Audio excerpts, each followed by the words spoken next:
நீங்கள் எப்போ நான்கிற நினைப்பை கழட்டி போடுறீங்களோ அன்னைக்கு நீங்கள் இறைவன் திருவடிக்கு உரியவராக ஆகிவிடுவீர்கள். அது வாய்க்கணும். அதுக்கு தான் இங்கே வந்திருக்கும். அந்த அழுக்கு போகிறதுக்கு தான் இந்த பிறவி இறைவன் கொடுத்துருக்கிறான். இது அறிவுக்குள்ள இருக்கிற அழுக்கு.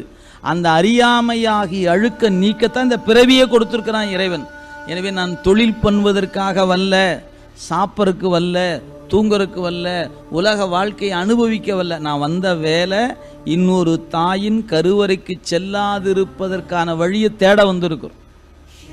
இது யாருக்கு இதுதான் என் பிறப்பினுடைய நோக்கம் என்று தெரிந்து கொண்டால் அதை நோக்கி பயணிப்பவனுக்கு உலகில் வருகிற இன்பங்களும் துன்பங்களும் அவனுக்கு ஒருபோதும் பொருட்டாக இருக்காது.